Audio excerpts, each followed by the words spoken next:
दोस्तों आज 13 दिन बीत गए आरजी करा मेडिकल कॉलेज में ट्रेनी डॉक्टर की मौत को, लेकिन सीबीआई जैसे जैसे जांच कर रही है और जैसे जैसे इसमें खुलासे कर रही है, बेहद चौंकाने वाले नाम इसमें सामने आ रहे हैं। सबसे बड़ा सवाल यह है कि जो संजय रॉय के साथ उसका जो दूसरा दोस्त था उसे अभी तक गिरफ्तार क्यों नहीं किया गया, क्योंकि दोस्तों इन दोनों ने उस घटना से पहले ही उसी दिन दो और लड़कियों के साथ अपनी मनमानी करी थी, लेकिन फिर वहां से भागते हुए हॉस्पिटल आते हैं, अपना नशा वगैरह करते हैं और फिर उसके बाद इस घटना को अंजाम दिया जाता है। इसके बाद सुबह जब हुई तो बहुत सारे तथ्य को छिपाए गए जो उसके साथ दरिंदगी हुई थी, हैवानियत हुई, कुछ तो बहुत बड़ा चढ़ाकर कहा गया, लेकिन कुछ ऐसे भी थे जिसको छुपाया गया। अब जांच में सामने आई है कि कुल मिलाकर जो शरीर पर 14 घाव के निशान थे, जिसको फिर से रीपोस्टमार्टम करने की जरूरत थी, क्यों उसका अंतिम संस्कार कर दिया गया, जल्दबाजी में करवाया गया, जबकि उससे पहले ही 3 लोग लाइन में लगे हुए थे अंतिम संस्कार करने के लिए। इसको क्यों प्राथमिकता देकर पहले इसका क्यों करवाया गया, तो ये सब बहुत सारे सवाल हैं। सीबीआई पूरी क्षमता से और पूरी मजबूती के साथ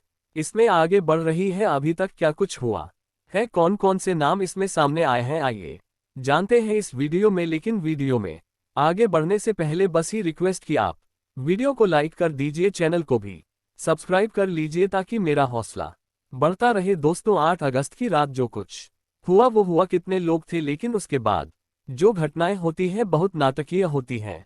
जब उस लड़की के माता पिता आते हैं, प्रिंसिपल से मिलने की इच्छा जाहिर करते हैं, जो प्रिंसिपल थे संदीप घोष, वो कहते हैं कि उनको मिलना है तो वो मेरे ऑफिस में आकर मिले। और उसके बाद जब बहुत कुछ हो गया, मीडिया में बातें सामने आ गई, हो हल्ला मचने लगा, तब वो बाहर निकल कर आते हैं हॉस्पिटल के बाहर, लेकिन फिर भी वो उस माता पिता से बात नहीं करते हैं। जब इतना कुछ जान गया था हॉस्पिटल प्रशासन की, इनके साथ जो भी कुछ हुआ है पहली नज़र में दिख रहा था कि यह कितने तरीके से घिनौने कृति को अंजाम दिया गया है, तो फिर उसके बाद क्यों नहीं उस ट्रेनी डॉक्टर के बॉडी को सुरक्षित रखा गया कि बाद में और भी पोस्टमार्टम होता तो उसमें और भी खुलासे होते और भी कुछ नाम सामने आते। ये सब एक गहरी साजिश का इशारा तो करते ही करते हैं, लेकिन इसमें जानते हैं कि उस वक्त से पहले तक आखिर संजय राय और उसके दोस्त ये दोनों कहाँ थे, दिन भर क्या कर रहे थे। तो जो संजय राय होता है, जैसा कि आपको पता है कि आरजी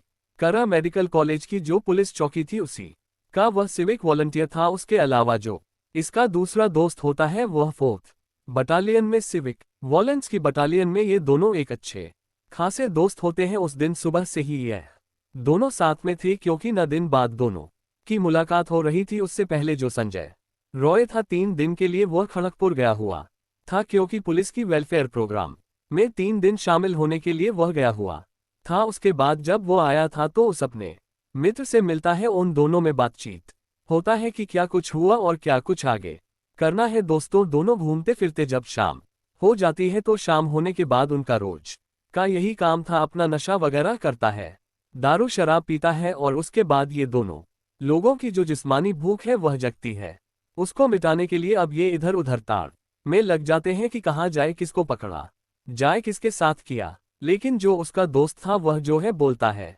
चलो सबसे अच्छी जगह है कि यहाँ से कुछ ही दूरी पर रेड लाइट एरिया है, सोनागाछी के नाम से जाना जाता है। दोस्तों वहां पर आसे 100,000 लड़कियां काम करती हैं, तो उनके मन में जो हवस जागता है उसको मिटाने के लिए ये दोनों जाते हैं सोनागाछी। वहां पर जाते हैं तो उसका जो दोस्त होता है संजय राय का, वह तो अंदर चला जाता है, लेकिन संजय राय बाहर ही खड़ा रहता है। या तो उसकी जेब में पैसे नहीं थे, या तो उसे कुछ बाहर ही करना था, जो कि उसने किया, इसलिए वहां पर नहीं जाता है। कुछ देर बाद उसका दोस्त अंदर से बाहर आता है, लेकिन ना जाने उसके साथ भी क्या वहां पर घटना घटी कि बोलता है, यार मजा नहीं आया, कहीं और चलते हैं। अब वहां से वो लोग निकलते हैं तो एक और जगह है चेतना, वहां पर ये दोनों जाते हैं, लेकिन दोस्तों वहां पर भी वो बाहर खड़ा रहता है, और जो उसका दोस्त होता है वो अंदर जाता है, और अंदर जाने के बाद काफी देर बाद फिर वो बाहर निकलता है। उसके बाद फिर दोनों वहां से हॉस्पिटल के लिए आते हैं, लेकिन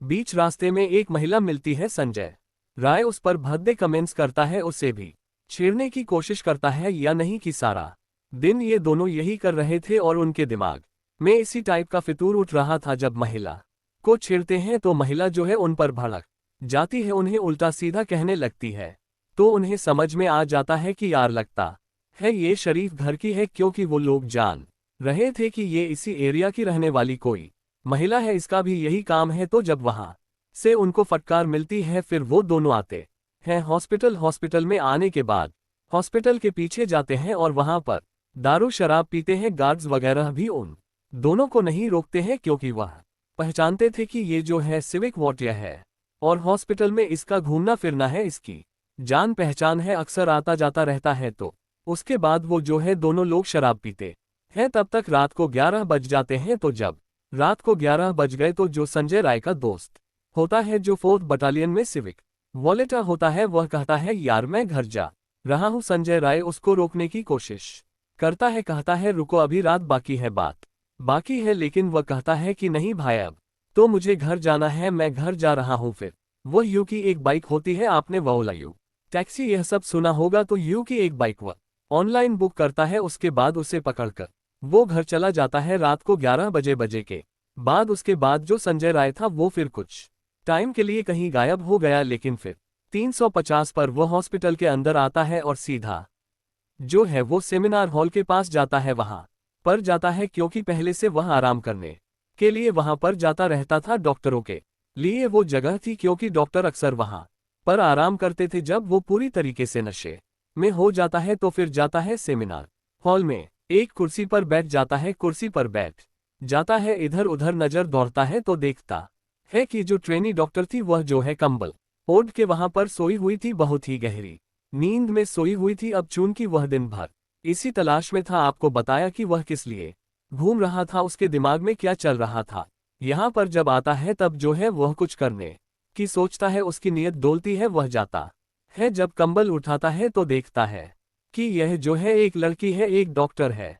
लेकिन दोस्तों अब चूंकि वो उसे कुछ और चाहिए था, उसे छेड़ने लगता है, यह उसके साथ मनमानी करने लगता है। तभी जो है डॉक्टर की नींद खुलती है, लेकिन दोनों की हालत एक जैसी थी। वह शराब के नशे में एकदम धुत था, एकदम से, और यह जो है नींद में इतनी धुत थी कि इन्हें कुछ समझ में नहीं आ रहा था कि कैसे इसको हटाया जाए, कैसे इसका विरोध किया जाए। लेकिन पूरी साहस से और हिम्मत से जब वो उससे लड़ने लगती है, विरोध करने लगती है, तो दोस्तों वो एक ट्रेन्ड बॉक्सर भी होता है। संजय राय बॉक्सर के बारे में आपको बता दूं कि अगर वह आम आदमी को एक भी मुक्का तबीयत से मार दे तो उसकी वहीं पर उसका काम तमाम हो जाएगा। तो एक ट्रेन्ड बॉक्सर होता है और उसके बाद दोस्तों ताबड़तोड़ अपने हाथ से वार करता है और 1-2 वार में ही वो लेडी डॉक्टर बेहोश हो जाती है। बेहोश होने के बाद फिर जो है वह अपनी मनमानी करने लगता है, लेकिन फिर वह होश में आती है, फिर विरोध करती है। लेकिन अब की बार वह जो है पूरी तरीके से काबू पा लेता